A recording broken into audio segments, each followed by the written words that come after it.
Hi friends, welcome back to Shalini classes. First of all good evening to everyone. सभी को शुभ संध्या मेरी तरफ से। मैं हूँ शालिनी, स्वागत करती हूँ आपका शालिनी क्लासेस में। आपका टाइम हो चुका है, आपको डेली क्लासेस पे आना है। इस समय बज रहे हैं रात के 8 और यहाँ पर हम आज करने वाले हैं मैथ के क्वेश्चंस। मैंने क्वेश्चंस को आपको ये वेरी शॉर्ट में, वेरी शॉर्ट और शॉर्ट सेम ही है एक प्रकार से। वो भी आ सकता है, इसमें भी आ सकता है, उसमें भी आ सकता है। सो मैं एक प्रकार से ये कहूँगी कि मैंने यहाँ पर आज शॉर्ट से स्टार्ट किया हुआ है। आपके ये राजन सीरीज के पवन सीरीज़ के क्वेश्चंस हैं, कुछ राजन के कुछ पवन के, दोनों मिक्स हैं। आपको मैंने क्वेश्चन चूज के करके लिए हुए हैं, थोड़ा सरल फिर थोड़ा कठिन, ऐसे आपको सारे प्रश्न करवाऊंगी। कोई सीरियल नहीं है कि कितना कौन है, जहाँ से मुझे जो क्वेश्चंस मिले हैं मैंने आपको लिया हुआ, आपको डिफरेंट डिफरेंट तरह के क्वेश्चंस करवाएंगे जो आपके लिए काफ़ी हेल्पफुल रहने वाला है। इससे पहले मैंने आपको मैथ की कोई भी सीरीज़ को अभी तक सॉल्व नहीं करवाया, लेकिन नाउ इट्स डन। आपका मैथ का आ चुका है, क्योंकि अभी मैथ ही लगभग है जो बचा हुआ, बाकी ऑलमोस्ट मैंने करवाया, वो भी सीरीज से बची हुई है और क्लासेस जो दी है वो दी ही है ऑलरेडी। चलिए फिर स्टार्ट करते हैं आज की इस क्लास को। एक एक क्वेश्चन को देखेंगे। मैंने इसको हाईलाइट किया हुआ है, मतलब ब्राइटनेस देने की वजह से। देखिए थोड़ा सा शायद वैसे क्लियर तो दिख रहा होगा, क्वालिटी को आप इंक्रीज़ कर लेंगे तो आपको सब कुछ यहाँ पर क्लियर दिखेगा। मैथ फ्रेंड्स काफ़ी इंपॉर्टेंट है, जितना हो सके मैथ और इंग्लिश पे फोकस करिए। बाकी आप वहाँ पर बहुत अच्छा करके आएंगे, इतना तो मुझे बिलीव हो ही गया है, क्योंकि आप लोग सही परफॉर्म करते हैं, अक्सर टेस्ट में सब कुछ सही बताते हैं, तो वो प्रॉब्लम नहीं होगी। आप पढ़ते चलिए, करते चलिए, हो जाएगा, सब बढ़िया है। चलिए देखते हैं पहला प्रश्न यहाँ पर क्या है। ये 2019 में आया था। 19 में भी किसी कारण बस पेपर 2 बार हुआ है। ये सेकंड का मतलब है कि उस साल में 2 बार हुआ है। हो सकता है कुछ रीजन रहा होगा जिसकी वजह से पेपर भी 2 बार हुआ है, और मैथ के पेपर हैं तो ऐसी भी चांसेस देखने को मिलती है कि पेपर एक बार रद्द कर दिया जाता है, जिस जो भी रीज़न रहा हो। फिलहाल आपके साथ नहीं होगा ऐसा, मुझे उम्मीद है। आइए देखते हैं, क्योंकि गवर्नमेंट बहुत टाइट हो चुकी है, तो कोई भी अफवाह, कोई भी ऐसी कोई चीज़, कोई भी आप लोग जुगाड़ के चक्कर में और ब्ला ब्ला रीजन, क्योंकि बहुत सारे बच्चों का अरुण सर को मैसेज आया था। मैंने तो सोचा भी नहीं था कि बच्चे ऐसा कुछ थिंक कर सकते हैं, बट ये है कि बच्चों ने ऐसा उनसे पूछा इधर उधर की फालतू की बातें। मैंने डायरेक्टली स्ट्रिक्टली मना किया कि don't reply that guys. But ये है कि अफवाह में मत रहिए। आप वैसे फर्स्ट देख चुके हैं कि क्या रिस्पॉन्स रहा है, तो प्रिपेयर करिए, और कोई सोल्यूशन नहीं है, क्योंकि ये सोल्यूशन के चक्कर में फंस जाएंगे आप। फिलहाल के लिए मेरे एक गाइडेंस थी, मैंने बताया, जैसे आपकी इच्छा हो देख लीजिएगा।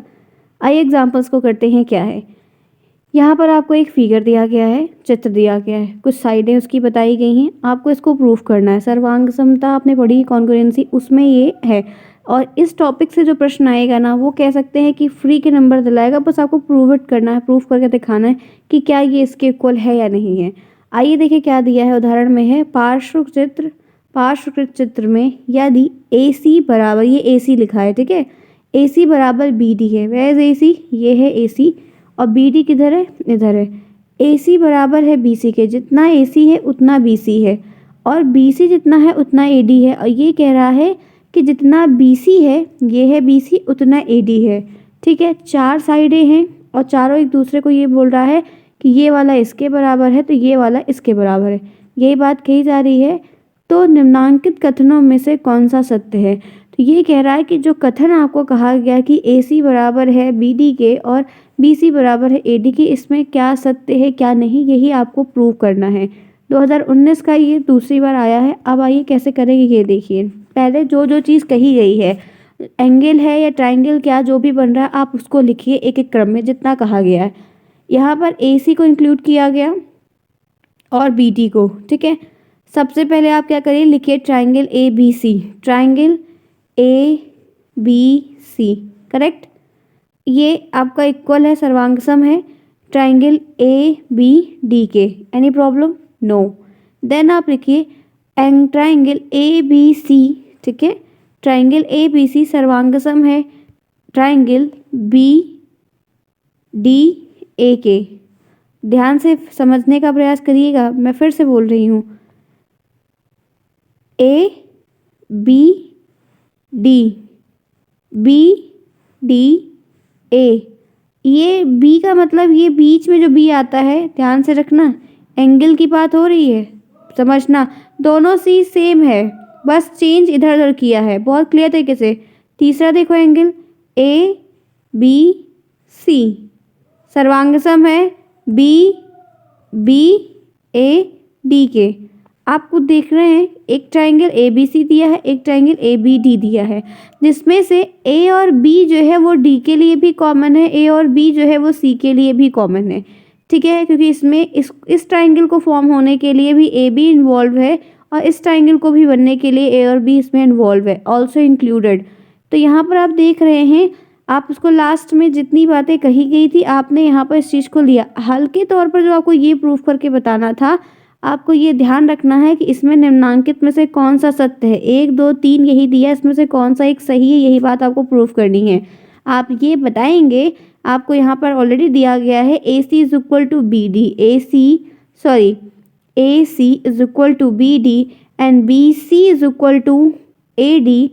ये triangle A B C triangle B A D बराबर है ट्राइंगल ए बी सी और triangle B A D equal है। आपको यहाँ पर ही सर्वांग समता जो प्रूफ करने को कहा गया है, उसमें आपको ये बहुत ही बात क्लियर से देखनी है कि आपका निम्नांकित में से बी वाला ऑप्शन सही है। क्लियर? आगे आइए, चलते हैं नेक्स्ट। देखिए, सबसे छोटी पूर्ण संख्या लिखिए। ये 2016 का प्रश्न है। सबसे छोटी पूर्ण संख्या लिखिए। अच्छा, एक बात और साथ ही कह देती हूँ कि सपोज करिए कि कोई यहाँ पर एक ऐसा बच्चा है, ठीक है, नहीं आ रहा है, आ ही नहीं रहा है, तो फ्रेंड सुनिए, कॉपी ब्लैंक मत छोड़ना, क्वेश्चन का क्वेश्चन मत उतार देना। बाकी आप अगर बिल्कुल लग रहा है कि आपकी कोई हेल्प नहीं मिल पा रही, आपको कुछ नहीं आ रहा है, तो ऊपर वाले का नाम लेना। ठीक है, ऊपर वाले का नाम लेना और आपको जो जो चीज़ें दी हों, चित्र वगैरह कुछ हो तो ना हो तो कुछ भी बनाकर कॉपी को कैसे भी करके सॉल्व आप अपने, जब आपको कुछ नहीं आ रहा है कि अब मेरा काम नहीं बनेगा, खराब हो जाएगा, तो कुछ भी सॉल्व करने का प्रयास करना कि एक तो स्टेप भी अगर सही लिखोगे तब भी हो सकता है कि एग्जामिनर के मन में रहे और नंबर 1 दे दे, तब भी आपका काम है, क्योंकि 1 नंबर से भी बैक लगी हुई है बच्चों की।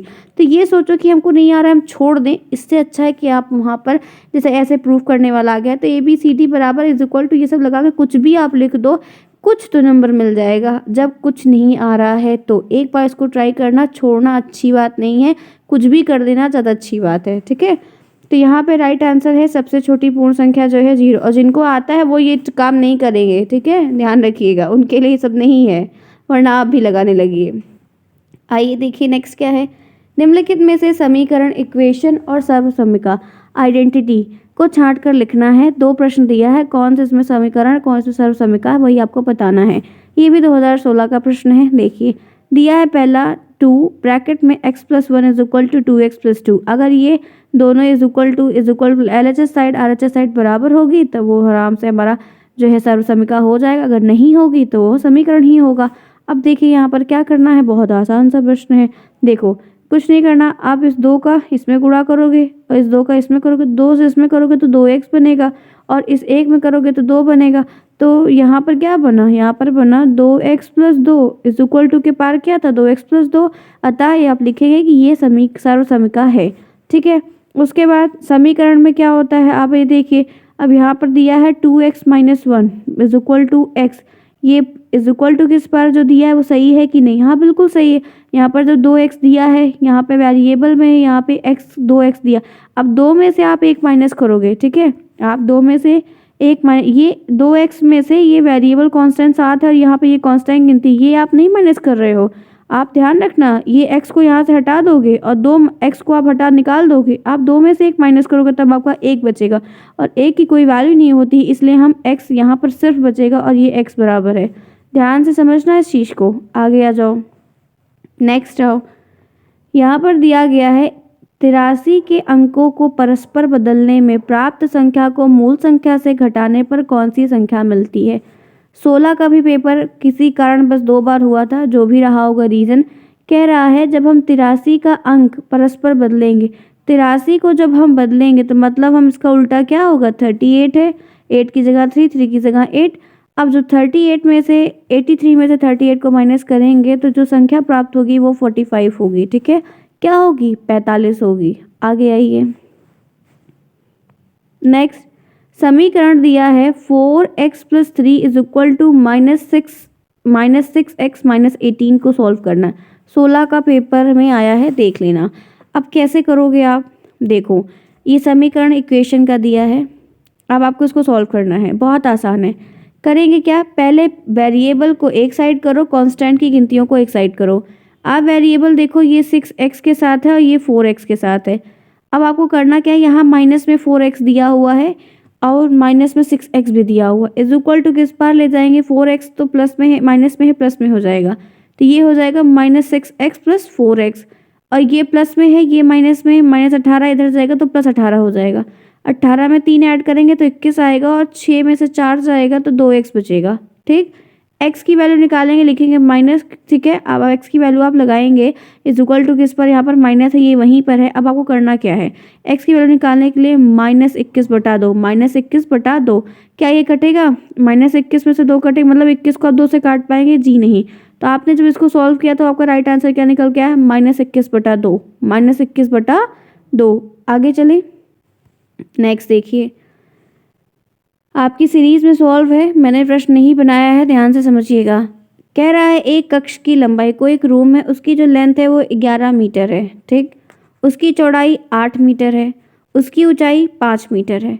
कक्ष की चारों दीवारों का क्षेत्रफल बताना है, एरिया बताना है। 16 का प्रश्न है, ध्यान रखना।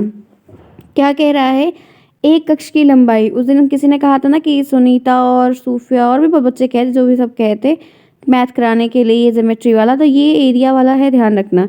क्या कह रहा है कि कोई एक रूम है, उसकी जो लेंथ है वो 11 मीटर दी हुई है, ऑब्वियसली सी बात है, हाँ ठीक है, हाँ एग्री दिया हुआ है। अब देखो क्या कह रहा है, और चौड़ाई भी दी हुई है, दिया हुआ है, हाँ चौड़ाई भी आपको दिया हुआ है 8 मीटर। ध्यान से देखना, एक सेकंड रुक जाओ, मैं इसको थोड़ा और जूम कर दूँ। हाँ, चौड़ाई भी दिया है 8 मीटर, ऊंचाई दिया है 5 मीटर। चारों दीवारों का 4 वॉल्स जो साइड में वॉल्स दी हुई हैं, उनका आपको एरिया पूछ रहा है। तो चारों दीवारों का एरिया निकालने का फॉर्मूला क्या है, 2l + b × h, क्योंकि आपको लेंथ भी दिया है, चौड़ाई भी दी है, ऊंचाई भी दी है ना, तो आप सिंपल फॉर्मूले पे वैल्यूज़ को पुट कर दीजिए। लिखेंगे, ये a भी लिखिए या l + b लिखिए, बोथ आर सेम, ठीक। तो 2, लेंथ कितनी है 11 लिख दिया, ब्रेथ कितनी है 8 है, 8 लिख दिया, ऊंचाई कितनी है 5 है, 5 लिख दिया। 11 और 8 को ऐड करेंगे 19 आएगा, और 19 दूना 38 होता है, 38 से 5 को गुणा करेंगे तो कितना आएगा 190 आएगा। थोड़ा गुणा वगैरह करके देख लीजिएगा, क्योंकि आपको हम करा रहे हैं तो हम कैलकुलेशन तो करते नहीं हैं इस चीज़ को, तो कभी कभी क्या होता है कि कैलकुलेशन गलत हो जाती है, बाद में होता है कि मैम ये हो गया वो हो गया, तो फ्रेंड्स थोड़ा कैलकुलेशन वगैरह देख लिया करिए। फिलहाल अब मैं यहाँ पर 1 मिनट रुक जाइए, आपको पूरा गुणा कर देते हैं, क्योंकि इतना तो लंबा लंबा गुणा रहता है, वो थोड़ी इतना याद रहता है। फिलहाल के लिए सही है ये, ठीक है। 190 यहाँ पर वर्ग मीटर आपका सही आंसर आ गया। आगे आइए, चलते हैं नेक्स्ट। चलिए, यहाँ तक क्लियर। 16 का भी प्रश्न है, पेपर भी इसी तरीके से बनेगा, अलग से नहीं आने वाला है कुछ। फिलहाल आओ देखो, कह रहा है यहाँ पर एक वर्गाकार खेत है, ठीक है। कोई फील्ड की जो भुजा है वो 3x + 17 मीटर है। खेत का क्षेत्रफल ज्ञात करो। खेत का जो क्षेत्रफल है वो निकालो आप, जबकि x की वैल्यू -3 दिया हुआ है। 19 में आया है फ्रेंड्स, बहुत नज़दीक है, तो ध्यान रखिएगा, अच्छे से देखिए। सॉल्व करा रहे हैं, समझने का प्रयास करिए। कह रहा है कि कोई एक वर्गाकार, ठीक है, स्क्वायर के फॉर्म में, लगभग वर्ग है ना स्क्वायर, उसके रूप में खेत दिया हुआ है। उसकी जो भुजा दी है, साइड दी है, वो 3x + 17 मीटर दी है। एरिया आपको निकालना है, और x की, ये जो x है उसकी वैल्यू भी दे दिया, बहुत अच्छा किया है, वैल्यू दे दिया है। तो अब आप फॉर्मूला यहाँ पर देखेंगे, वर्ग की भुजा कितनी दी है आपको, 3x + 17 मीटर, x की वैल्यू दी है, x की वैल्यू को ही पुट कर दो, ठीक है। अभी पहले रखो, अब आप यहाँ पर x की वैल्यू को रखोगे तो इस 3 में 3 का गुणा करोगे, और यहाँ पर 17 ऑलरेडी है ही है। 3 त्रिक 9 होता है, -9 आएगा, और ये 17, 9 माइनस में प्लस में, प्लस माइनस माइनस होता है, आप जानते हैं। तो आप क्या करेंगे, 17 में से जब 9 को माइनस करेंगे तो आपको यहाँ पर क्या निकल के आएगा, 8 मीटर भुजा आ गई, ठीक है।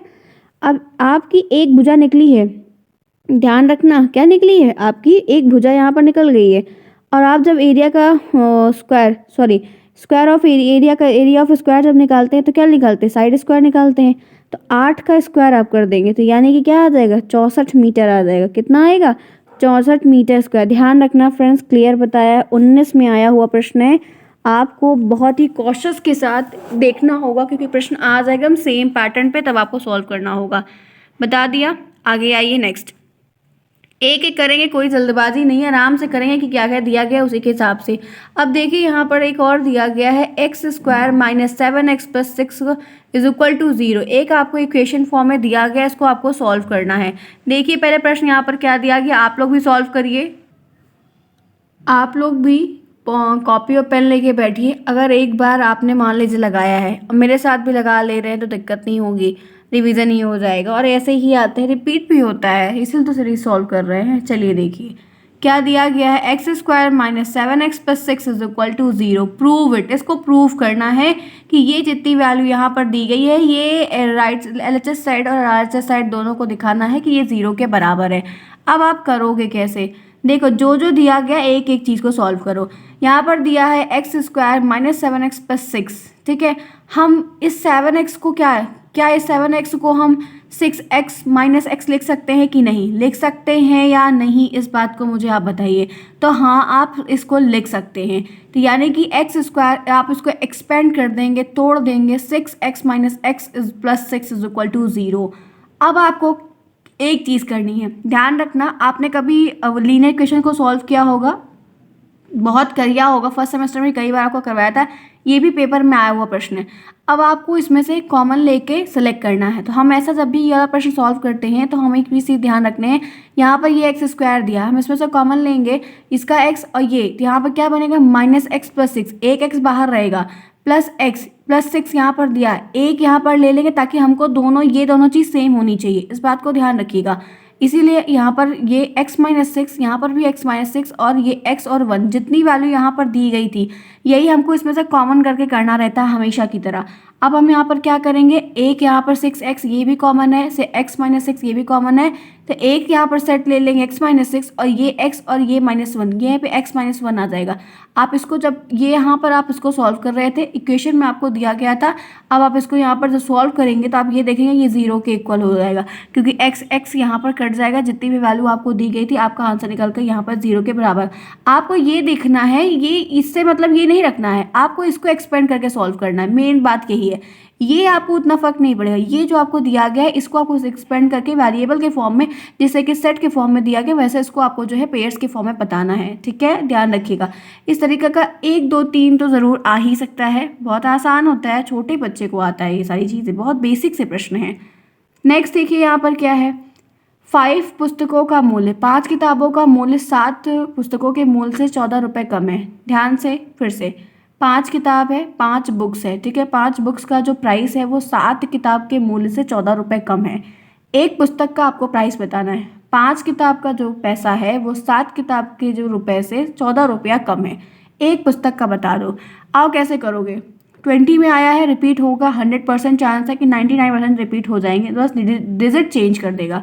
हम क्या करते हैं, पहले सपोज करते हैं, माना एक पुस्तक का मूल्य हमने x माना है, क्या माना कि माना एक पुस्तक का जो मूल्य है वो x रुपये है, 5 पुस्तक का मूल्य 5x हो गया, 7 पुस्तक का मूल्य 7x हो गया, ठीक है।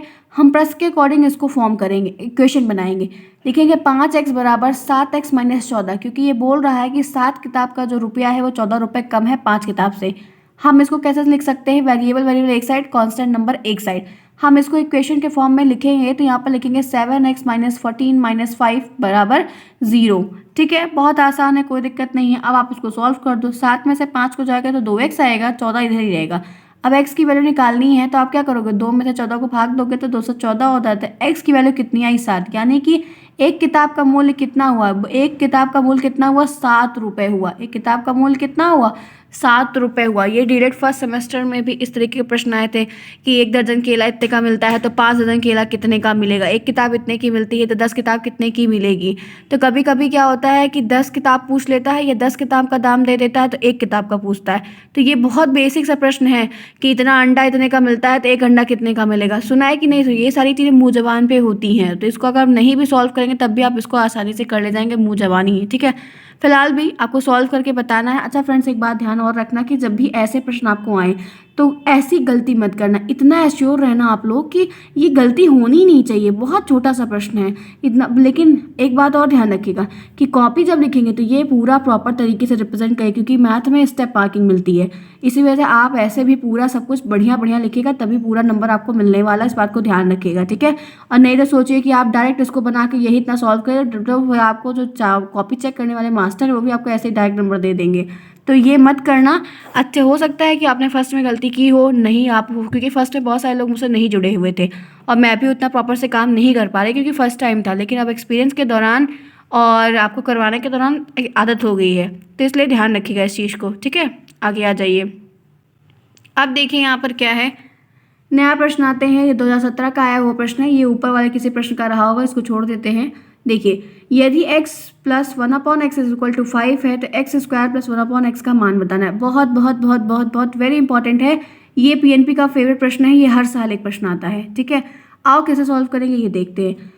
दिया गया है x plus 1/x is equal to 5 है तो x स्क्वायर प्लस 1/x का क्या मान होगा, हमको ध्यान से एक एक चीज़ को करना है।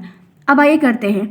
हम क्या करेंगे, पहले दोनों साइड स्क्वायर कर देंगे, दोनों साइड का स्क्वायर कर देंगे, ठीक है। ध्यान से देखना, हमने क्या क्या लिखा, 1x-1 प्लस x-1/x का स्क्वायर और 5 का स्क्वायर, बोथ साइड हमने स्क्वायर किया। हम यहाँ पर अब इसको जब एक्सपेंड करेंगे, हम इसको जब फैलाएंगे तब कैसे करेंगे, ये क्या बन गया, हम इसको a प्लस बी का होल स्क्वायर बनाए हैं, ये ध्यान रखना। हम इसको a प्लस बी का होल स्क्वायर बनाए हैं। a प्लस बी का होल स्क्वायर फॉर्मूला क्या होता है, a का स्क्वायर प्लस b का स्क्वायर प्लस 2ab, यही तो फॉर्मूला होता है, ठीक। a का मतलब क्या है x, हमने x स्क्वायर कर दिया। b का मतलब क्या है 1/x का स्क्वायर, वही कर दिया। 2 का मतलब क्या है 2 लिख दिया। a2ab ना, तो a का मतलब x, b का मतलब 1/x, और ये 25 का 25 रहेगा। 25 क्यों रहेगा, क्योंकि 5 का हमने स्क्वायर किया तो 25 होता है स्क्वायर के रूप में। क्लियर, यहाँ तक आया, आ गया। अब देखिए, अब आप क्या करेंगे, इस x से इस x कैंसिल हो जाएगा, यहाँ पर क्या बचेगा, x स्क्वायर प्लस 1/x का स्क्वायर बराबर, ये 25 है, ये भी गिनती है, ये भी गिनती है। ध्यान से देखना, गिनती गिनती एक साइड, वेरिएबल वेरिएबल एक साइड। ये 25 दिया है, ये 2 दिया है, x x कट ही गया, इसका कुछ बचा ही नहीं। 25 माइनस 2 करेंगे तो 23 आएगा। x square plus 1/x is equal to 23। ध्यान से देखना, समझना, आपका आंसर निकल के आ गया। क्या आया कि नहीं आया, एक सेट की वैल्यू आपको बताई हुई थी। क्यों फ्रेंड्स, बताया था कि नहीं बताया था, x plus 1/x is equal to 5 का मान तो आपको पता ही था। X square plus 1/x square का मान आपको निकालना था। आपको बस a प्लस बी का होल स्क्वायर का फॉर्मूला, a माइनस बी का होल स्क्वायर का formula, a plus B plus का क्यूब का फॉर्मूला, इनको याद करना पड़ेगा। ये याद है, ये प्रश्न आप कर ले जाएंगे। इस बार भी एक प्रश्न इसका जरूर आएगा, देख लीजिएगा, 100% है कि ये प्रश्न इस बार का जरूर आएगा। इस तरीके का प्रश्न आता है। चले आगे आइए। दिया है समीकरण 12/5 प्लस 2/5 प्लस 2x प्लस बटा 5 में x का मान बताना है। 19 में दूसरी बार ये आया था। कैसे करेंगे, कैसे करेंगे, बहुत आसान है, बस हमें ध्यान से करना है, आपको कुछ नहीं करना। आप लिखेंगे सॉल्यूशन 12/5 बराबर 2x/5 प्लस 2x माइनस 5, यही दिया है। अब इस, ये तो क्वेश्चन जो दिया था ये वाला, ये यही उतार लिया हमने। ये जो यहाँ बराबर में लिख दिया, इसको मतलब इसके ये आगे का स्टेप है, समझे। ये बस सोचना कि ये कुछ और है। अब आप ये कुछ नहीं किए हैं, गिनती गिनती का जोड़ा एक साइड कर दिए, वेरिएबल बाहर कर दिए हैं, और कुछ किए नहीं हैं। क्योंकि देखिए 12/5 minus 2/5 is equal to 2x/5, इसको यहाँ प्लस में था, इधर लेके गए हैं माइनस में, ये आ गया है, बस इतना किए हैं। अब क्या करेंगे, अब आप इसको सॉल्व करेंगे तो ये 5 यहाँ पर कॉमन हो जाएगा, माइनस करना है, 12 में से 2 जाएगा तो क्या बचेगा, 12 में से आप काट दो तो आपका 10 बचेगा ना, क्योंकि माइनस और प्लस में सेम सेम हो जाता है। तो उत्तर क्या निकल के आया, 10/5 आया। 10/5 बराबर क्या हो जाएगा, 2x/5 है। कुछ नहीं करना है, आराम से अभी भी निकल जाएगा। अब आप करो क्या, अब आप क्या करोगे, अब आप इसको बहुत आसानी से सॉल्व कर सकते हैं, कुछ इसमें नहीं, आप इसको काट दो, 5 एकम 5, 5 दूनी 10, ऐसे काट दो। अब ये यहाँ पर क्या बच रहा है, भाग के फॉर्म में है, यहाँ पर 2x की वैल्यू, तो 2x बराबर क्या हो जाएगा, 2 गुणे 5, ध्यान से समझना, ये हो जाएगा 2 पंचे 10, इस तरीके से 2 पंचे 10 आ जाएगा। अब आप क्या लिखेंगे, x बराबर 10/2, कट जाएगा, 5 आएगा। x की वैल्यू कितनी आएगी, 5। एक बार में नहीं आएगा फ्रेंड्स, तो दोबारा आप यही वीडियो फिर आके देखिएगा, आराम से कर ले जाएंगे। आइए नेक्स्ट चलते हैं। 17 में आया प्रश्न है, -9/11 का योग प्रतिलोम बताना, योगात्मक प्रतिलोम बताना है।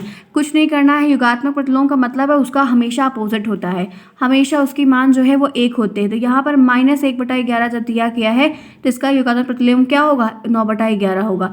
अगर इस तरह से 8/11 दिया गया होता, माइनस प्लस के फॉर्म में होता तो ये माइनस में हो जाता। इसका हमेशा अपोजिट होता है और इसका मान हमेशा गुणात्मक प्रतिलोम का 1 के बराबर होता है। इस बात को ध्यान रखना, ठीक है। तो आपका ये भी प्रश्न हो गया। आगे चलते हैं, नेक्स्ट देखते हैं दूसरा क्वेश्चन यहाँ पर क्या दिया गया है। सारे प्रश्न जितने भी लिए गए हैं सब पेपर में आए हुए हैं, तो इसको करना भी इंपॉर्टेंट है क्योंकि पेपर के क्वेश्चन रिपीट होने की चांसेस ज़्यादा होती है। क्लियर यहाँ तक? आगे आइए। नेक्स्ट क्वेश्चन जो यहाँ पर दिया है वो यहाँ पर है, एक त्रिभुज का क्षेत्रफल 48 सेंटीमीटर स्क्वायर है यदि इसकी ऊंचाई 8 है और त्रिभुज का आधार का माप बताना। 17 का प्रश्न है, कोई नई दिक्कत है, फॉर्मूला बेस्ड प्रश्न है। दिया है कि एक त्रिभुज का जो क्षेत्रफल है वो 48 सेंटीमीटर स्क्वायर है, ऊंचाई उसकी 8 सेंटीमीटर दी है, बेस बताना है। त्रिभुज का क्षेत्रफल का फॉर्मूला होता है 1/2 बेस इंटू हाइट, आधार इंटू ऊंचाई। बस फॉर्मूले में वैल्यू को रख दो। क्षेत्रफल दिया है आपको 48, 1/2, आधार आपको नहीं पता है, ऊंचाई आपको पता है। फ्रेंड्स बहुत आसान है, आप क्रॉस मल्टीप्लिकेशन करेंगे, तिर्यक गुणा, आधार इज इक्वल टू 48 इंटू 2/8। आप इसको काटेंगे तो आराम से कट जाएगा। तो आप 8 का 8 16 आते 24 8 8 6 48, 8 का नाम 8, 6 बार में ये कट जाएगा और ये 2 छंग 12 आ जाएगा। आपका आधार कितना निकला? आपका आधार निकल के आ गया 12। कितना निकला? 12। क्लियर? 17 का प्रश्न है, फॉर्मूला बेस्ड प्रश्न है। एक बात बहुत अच्छे से ध्यान रखना फ्रेंड्स, ये वाले गलत मत करना क्योंकि सूत्र पे है। सूत्र अगर याद है और सूत्र वैल्यू को रख दोगे आप, आराम से आंसर निकल जाएगा। इसमें तो गलती कोई कर ही नहीं सकता है, ठीक है। आगे आइए, नेक्स्ट देखते हैं फिर यहाँ पर क्या दिया गया है। एक क्वेश्चन और दिया गया है, ये नहीं है, ये दूसरे का है। यहाँ पर देखो, यदि a + b = 12 दिया है, a + b = 12 दिया है और a - b = 2 दिया है, तो a² - b² का क्या होगा? 19 के पहले पेपर में आया था, बहुत अच्छा प्रश्न है क्योंकि हम जानते हैं a² - b² का फॉर्मूला होता है a + b और a - b, यही होता है ना, a + b और a - b। कुछ नहीं करना है, जो फॉर्मूले में कहा गया है वो कर दो। अब आपको क्या करना है, आपको a + b का कितना दिया गया है, हमें आपको 12 दिया गया है तो a + b के नीचे 12 लिख दो और a - b का मतलब 2 दिया गया है, 2 लिख दो। तो a² - b² बराबर क्या हो गया? 24 निकाला क्योंकि 12 दूने 24 होता है। बहुत अच्छा प्रश्न था, इसी तरीके से आ जाएगा तो बहुत बढ़िया रहेगा, यूनिक काम बन जाएगा, ठीक है। क्लियर? तो फ्रेंड्स आज इतना ही करते हैं, इतने क्वेश्चन मैंने आपको करवाए हैं, प्रैक्टिस करिए, मज़े करिए। कोई दिक्कत होती है तो बताइए। मैंने आज आपको राजन सीरीज़ के कुछ है, कुछ पवन के हैं, मिला के लिया हुआ है। आपको अलग अलग जो पेपर में आए हुए प्रश्न हैं वो आपको इसी तरीके से मैं करवा दे रही हूँ। पेपर का प्रश्न, सीरीज़ का सीरीज़, दोनों एक पन 2 काम हो जाएगा। मैथ के क्वेश्चंस नहीं करवाए थे तो मैंने वो भी स्टार्ट कर दिया। आपकी ये सीरीज़ अब आपकी ये चलेगी, आराम से करवा दूँगी एग्जाम के पहले बहुत कुछ। चलिए फिर फ्रेंड्स, कैसी रही क्लास बताइएगा। इस तरीके का करवाना सही है ना, क्योंकि जो इंपॉर्टेंट है वो ज़्यादा करवाए, क्या ही मतलब फालतू के क्वेश्चंस करवाने का जो आएगा ही नहीं। तो आपको जैसे जैसे प्रश्न आए गए हैं वो सारा करवाने की पूरी प्रयास मेरी रहेगी। जिन्होंने क्लास को नहीं लाइक किया फ्रेंड्स, अब तो लाइक कर दो क्योंकि मैथ पढ़ा रही हूँ आपको। इंग्लिश सुबह पढ़ाई थी, शाम को मैथ पढ़ा रही हूँ, तो दोनों काम आपका टफ सेक्शन लेकर चल रही हूँ। जब मैं इतना कर रही हूँ तो आपको भी तो मुझे कुछ एज अ गिफ्ट के तौर पर तो कुछ तो करना चाहिए। तो प्लीज़ फ्रेंड्स आपसे बहुत ही हम्बली रिक्वेस्ट है कि जिन्होंने चैनल को नहीं सब्सक्राइब किया सब्सक्राइब कर ले, वीडियो को लाइक कर दे, कमेंट बॉक्स में बताएं कि ये इस तरह मैथ करना सही लगा या नहीं लगा। मिलते हैं फिर नेक्स्ट क्लास में, नई बातें करेंगे, नया कुछ सीखेंगे। तब तक के लिए take care and thanks for watching to everyone. Bye friends, take care, self study करिए, मजे करिए, एंजॉय करिए, हैव फन।